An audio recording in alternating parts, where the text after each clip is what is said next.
walking with Jesus on a straight and narrow road. I surrender my will, my heart, my mind, my soul, and I won't turn back. As long as He leads the way, I will follow Him, and I won't turn back. As long as He strengthens me, I will follow Him, and I won't turn back. As long as He strengthens me, I will follow Him, and I won't turn back. That's what I'm striving for, to enter heaven's door. At the end of my journey, there's a prize to be won. Thank you for tuning in to another episode of Walking with Jesus with your host, Gloria Russell, and your co-host, yours truly, Sherilyn Baz. And we have a special guest today, our sister, Jackie. So everybody say hi to Miss Jackie. Hi, Jackie. That's what we call her, Miss Jackie. Yes. But we thank God for being here another time to, like we always say, to bring you words of encouragement, hope, and pray that everything that's been said today will be able to minister to a situation that you might be going through, or maybe someone that you know, and you will be able to share a word with them to encourage them. So right now we're going to go into a quick prayer, and we're going to ask God to lead the way, and that when we open our mouths, we would speak according to His will, and that every word that will be spoken will be able to help someone. Father, we just want to thank you again for being here. We thank you for being in our midst. We thank you for allowing us to be here, that we are able, Lord God, to come before so many people, Father God, people that we might never see or even hear from. But we just thank you for using us as vessels of honor, that we're able, Lord God, to bring healing to the nation. God, we thank you. Use us, Father God. Help us, oh God, to bring a word that would soothe hurts today. Father God, will help those that are down to be lifted again in their spirit, that they will be able to serve you, Father God, in spirit and in truth, because there's no one like Jehovah. Today we're going to be talking about the pros and cons of working in ministry, and we know that there are lots of pros and lots of cons when it comes to working in ministry. So there we go. Let's roll. Well, my sister Jackie, she works in ministry a lot, and not just our home ministry, but she also helped to build other ministries. And some of you might not know, Gloria Russell is First Lady Russell. Her husband is a pastor. And me, I'm an elder. So we all have experience of what we're going to be talking about today. The good times and the bad times of being in ministry. So let's go into the negative first, and then we'll go into the positive. And some of you may say that there is no negativity in ministry. There's negativity in ministry. Let's just be for real. Let's just pull the covers off it. There's church hurt.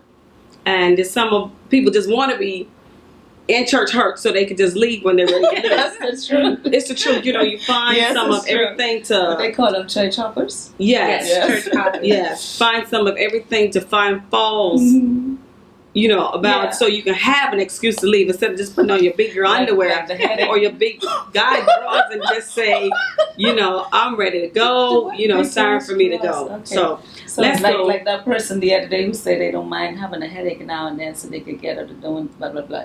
Yes, I do. I remember that's that. Not right. Yes. Yeah, it's not right.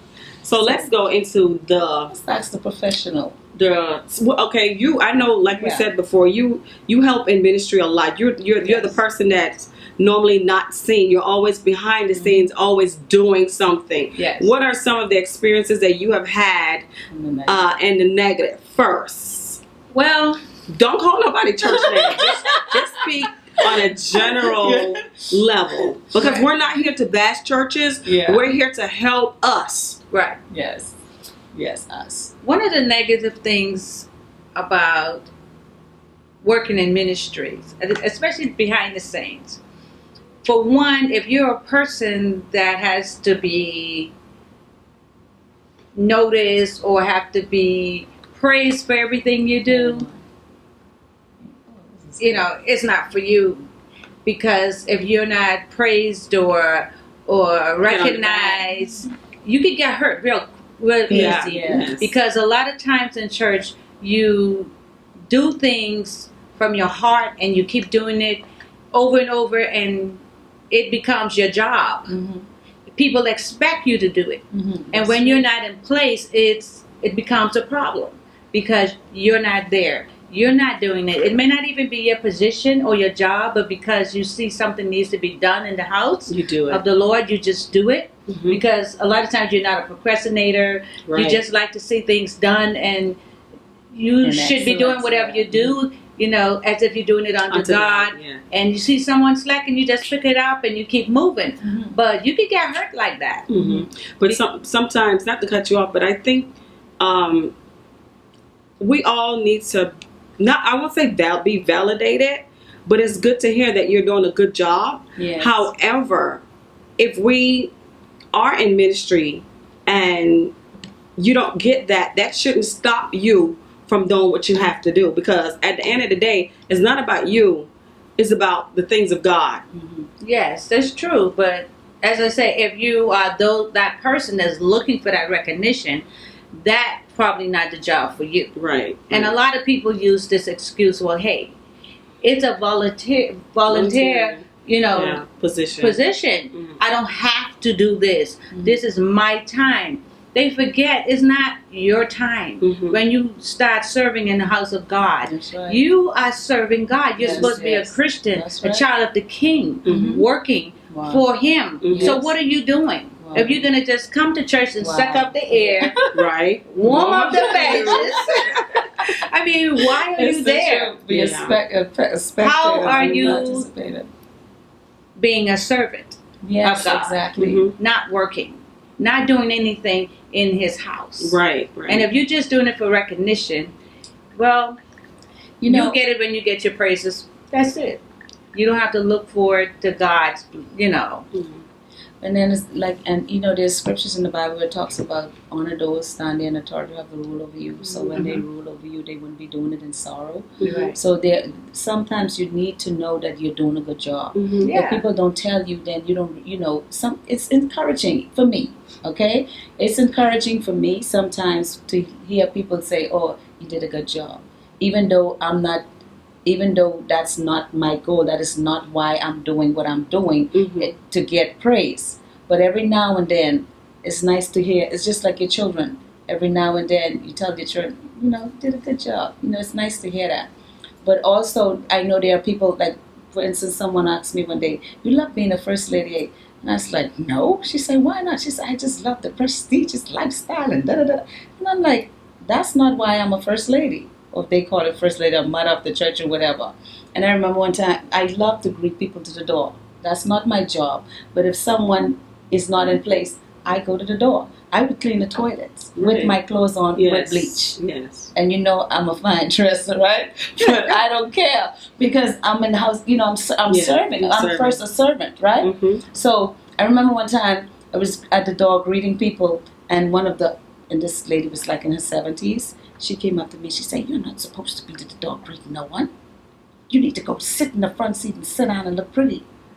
So she told me, and I was like, I don't want to sit in the front seat and look pretty. I want to stay to the door and greet the people, And she was offended by that because I did not.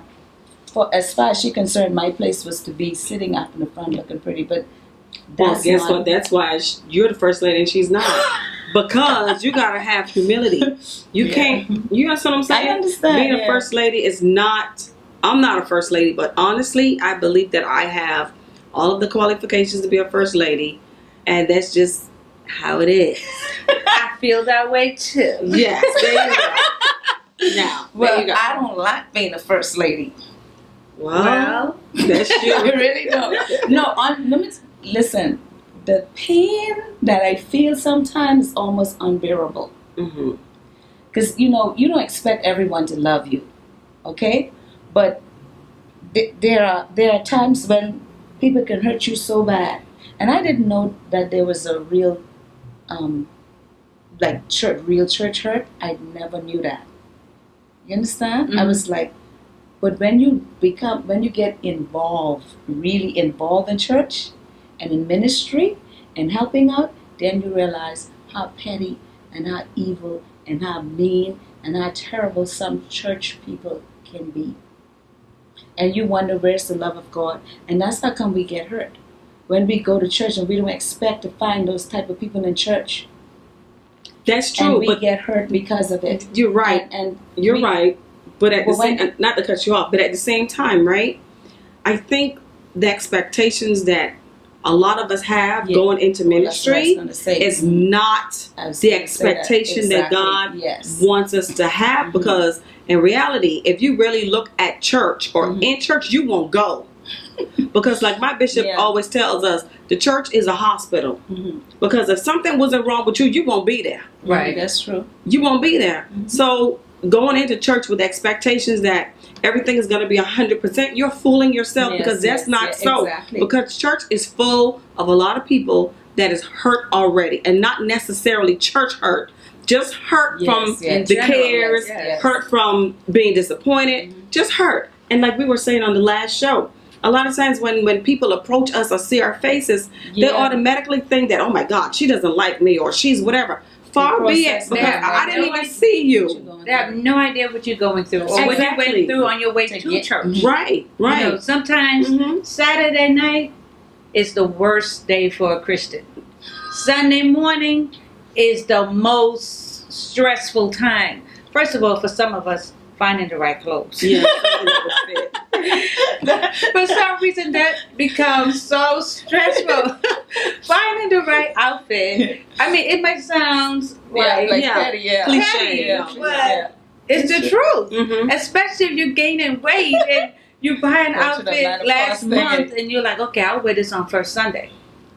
You try to dress on, not try it on, you try to put it on, when the and it doesn't fit. Kick in there. Eat some white bread. Go ahead, sis. Go ahead.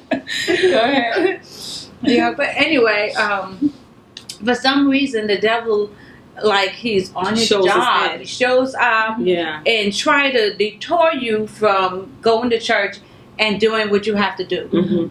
For me, what works for me on Sunday morning, no matter what happens, I know I try to prepare myself for everything that can happen.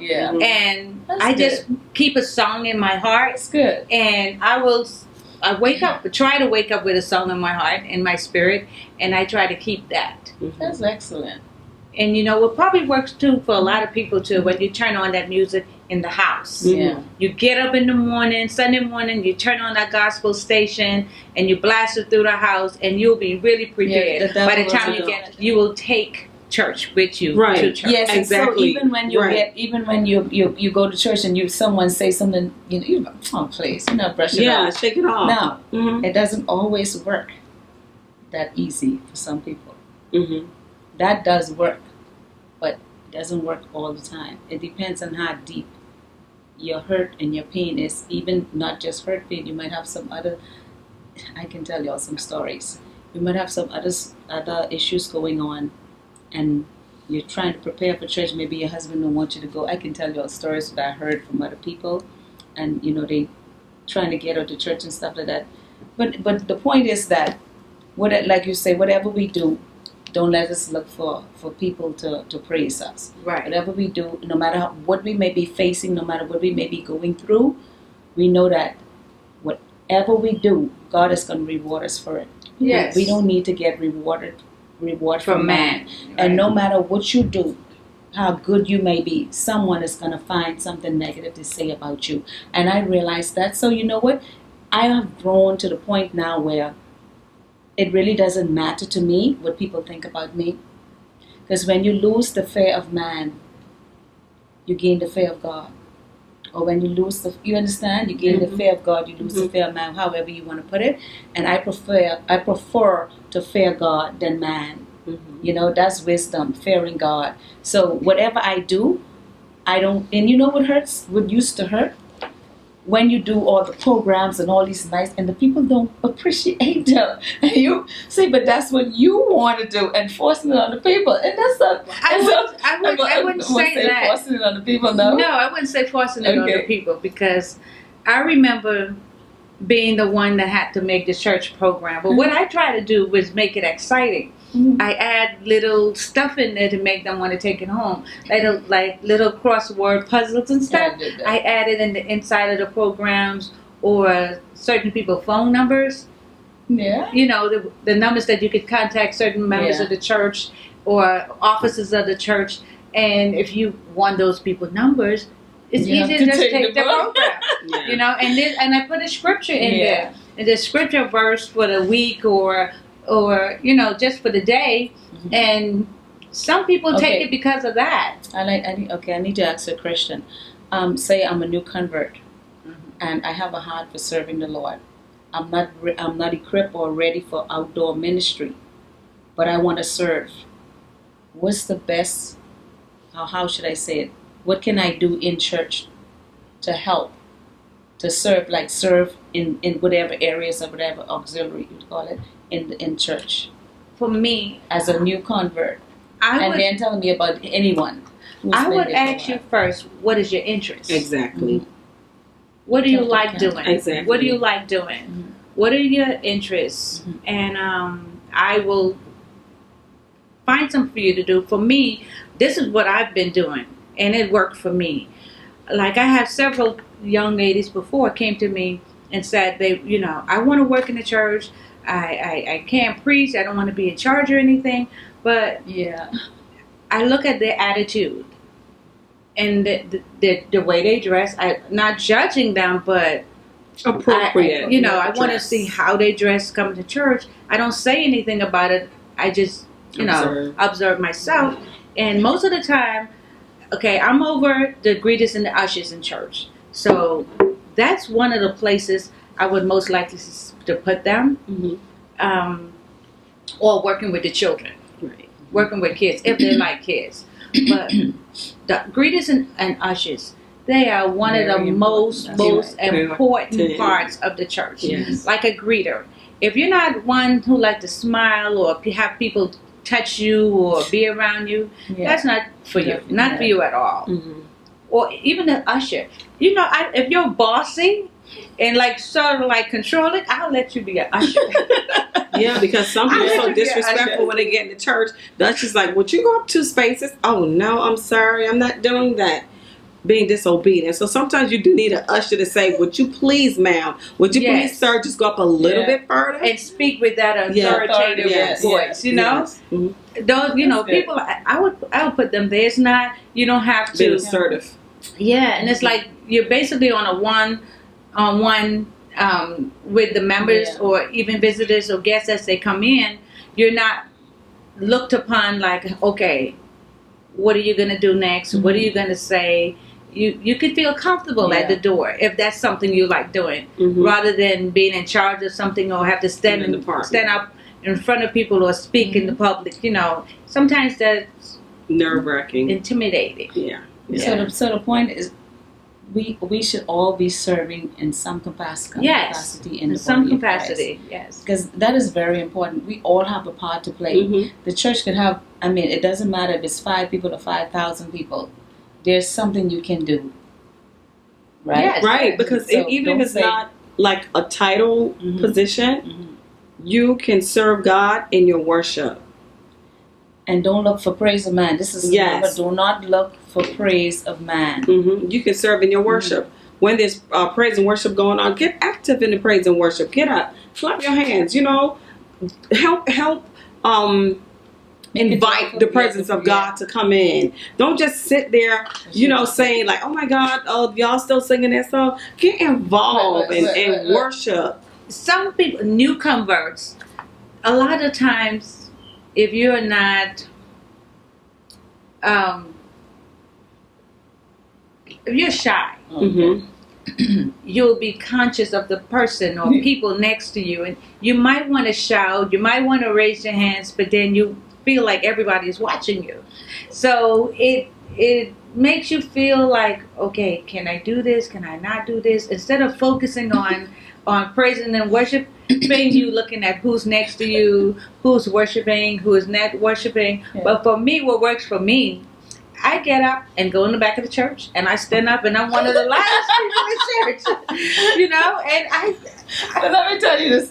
I know. I I'm have not- some friends, right? They went to this church, right? And they started hallelujah and carrying on, and the minister said, "We don't do that here," right? So the next day did it again. We don't do it. And then they put them out.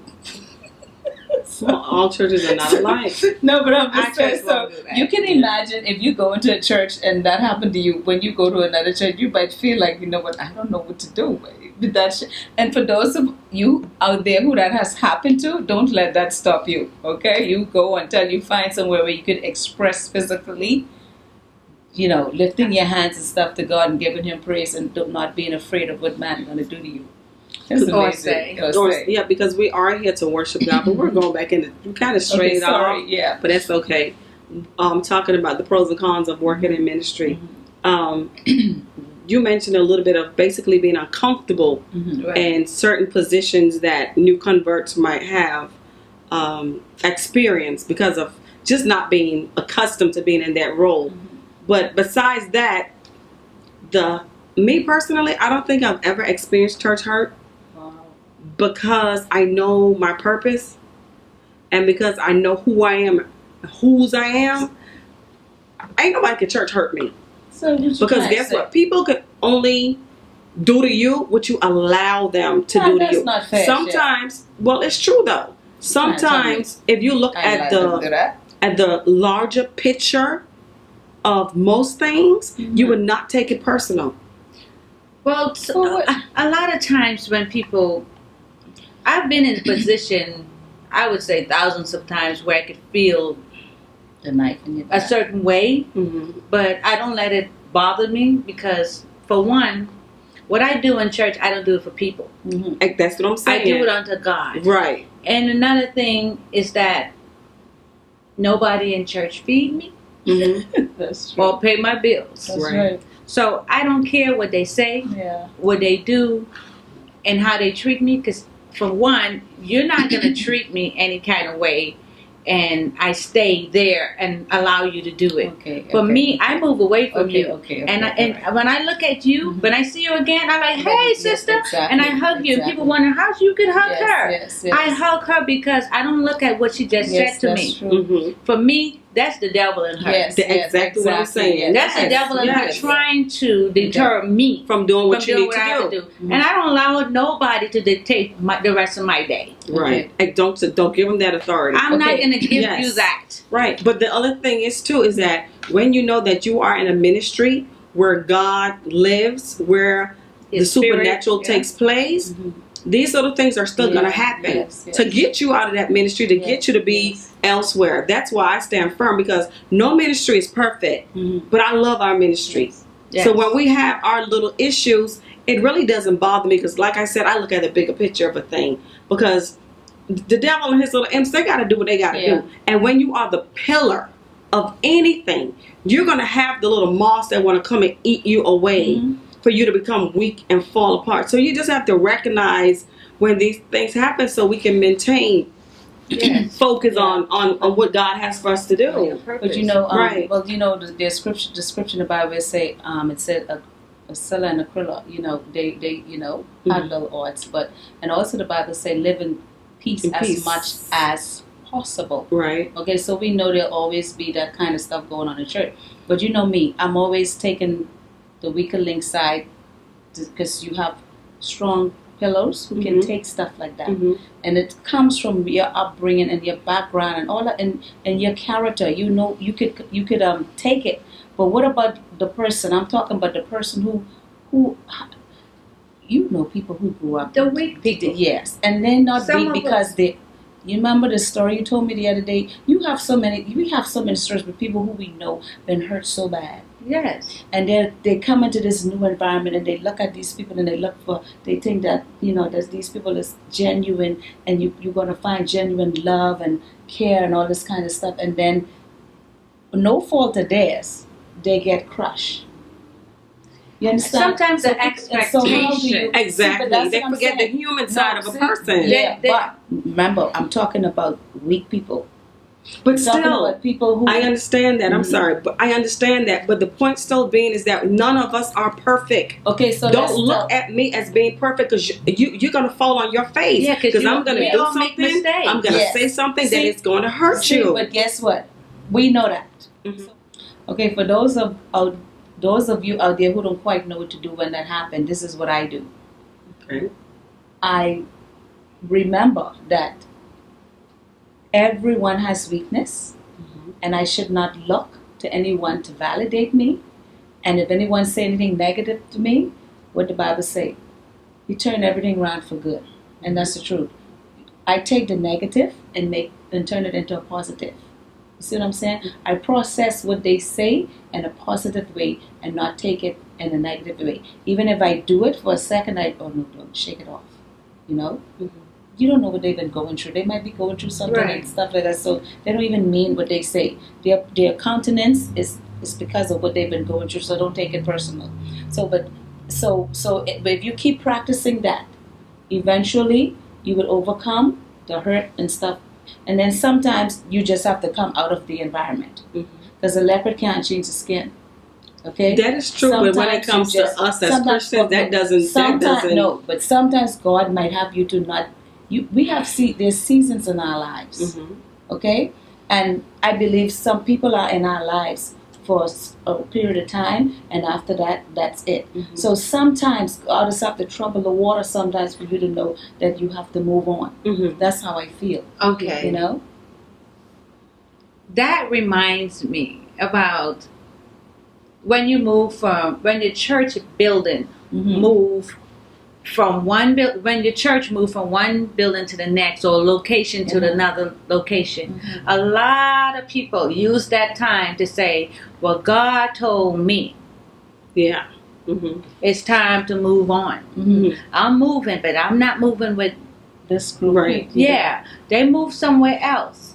So my thing is, I was listening to you say that, and then it reminded me of that when you say it's seasons, right? How do you know that it's your season to move on? Well, When you get 10, 15 people doing the same thing. because they don't want to drive, Yeah. 10 miles out of the way, or they don't want to go in that area, or they think that area is bad, or they think that area is too bougie.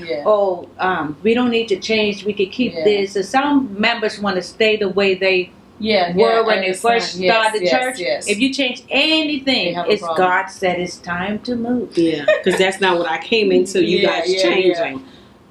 But there's legitimate times, so I'm talking about, anyway, we all understand what I'm saying, right? I don't mind looking silly sometimes, because I have to ask the questions from, the weakest link too, and that's me. I look silly to ask, and you too, especially you have so much wisdom. Both of y'all been in church longer than I have, even though I'm older than y'all. Because there are people been born in church and they still ain't about nothing. I hate to say it like that, but it's true. But no, honestly, I really admire you too. I really, really do. And you do an excellent job. And Jackie, you always do an excellent job at doing the administrative stuff like that. And I learn a lot from you. And I know you too, Shell. Because we had a lot of nice conversations. I admire Shell. Because no matter what happens, she stands strong. She's stable. She's the most stablest person I know. She's been in the same house for 50 years. 26. Wow. 26 years. She's so stable. That's She's right. very, very stable. And I admire that. Yeah. Well, thank you, sis. I admire that in you. That means a lot to me. In church too. Thank you. When the doors open, she's there. The first one. That's true. Always. And she doesn't just warm the benches. She participates. Yes. Anyway, listen, our time is up for the day. And we want to thank you again for watching Walking with Jesus with your host, Gloria Russell, and co-host, Shell Elder Bass, and our lovely sister, Jacqueline. Say your name. What is? Anyway, we'll see you. Oh, we're going to have you back again. Is that okay? Sure. Okay. Love having you, sis. So love having you. And God bless you. Thank you once again. If you don't know the Lord, please, I encourage you to do so today. God bless you.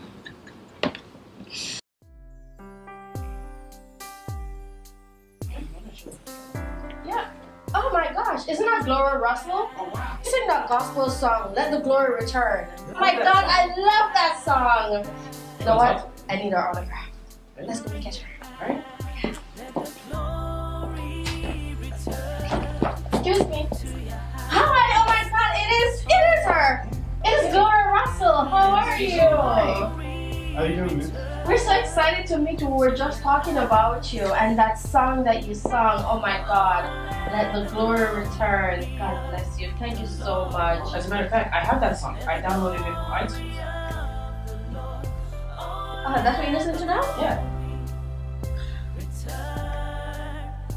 Dance, let the glory. Oh my gosh. I love it. I love it. Oh. Oh yeah. Glory. Oh Lord, bring it back. Yeah. Bring it back. Faithfulness, bring it back. Let the glory return to your house. Return to your house. Let the glory return to your house. Let it return. Oh, let the glory, the glory, the Lord, let the glory of the Lord, let the glory return to your house. To your house. Let the glory of Jehovah fill this place. Oh yeah. As we Oh yeah. Glory. Oh Lord, bring it back. Yeah. Bring it back. Faithfulness, bring it back. Let the glory return to your house. Return to your house. Let the glory return to your house. Let it return. Oh, let the glory, the glory, the Lord, let the glory of the Lord, let the glory return to your house. To your house. Let the glory of Jehovah fill this place. Oh yeah. As we offer up true worship from our hearts. Oh, let the glory of the Lord, let the glory of the Lord, oh, let the glory return. Let the glory return. Oh, let the glory return to his house. Let the glory return to your house. Return to your house. Let the glory return to your house. Let it return. Oh, let the glory, the glory, the Lord, let the glory of the Lord, let the glory return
glory return to your house. Let it return. Oh, let the glory,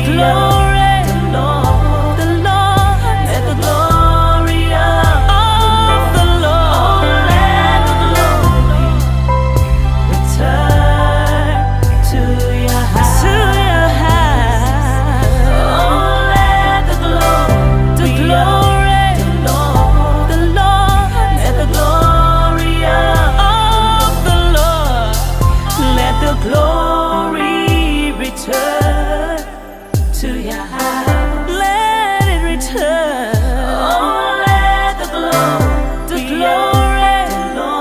the Lord, let the glory of the Lord. Oh, let the glory return to your house.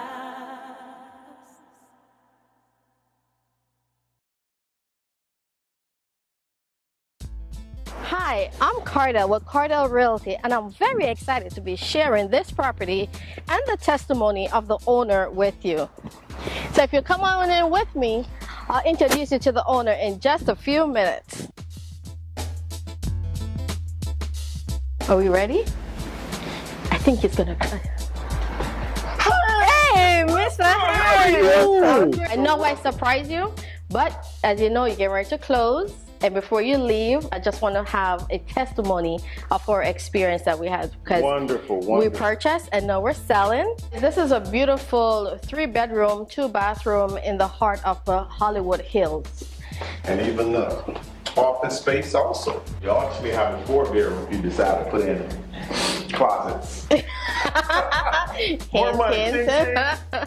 We've knocked down all the walls, the ceilings. It had popcorn ceiling. Come in and just take a look at the bathroom.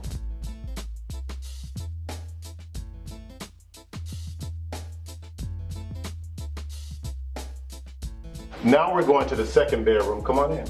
Check it out.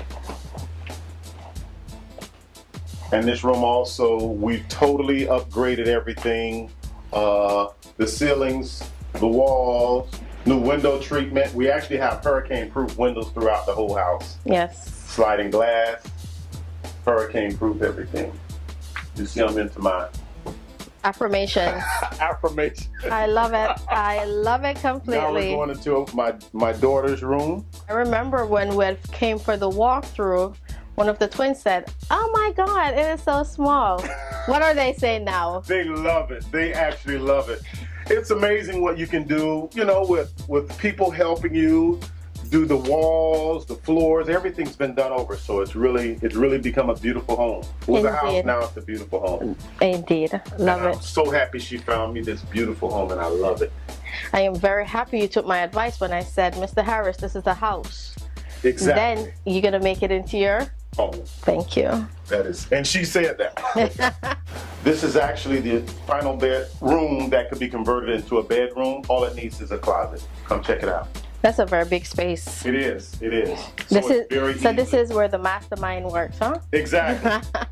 Yeah, I started to put in a pool, but we're gonna look for one that's already has a pool. Yes.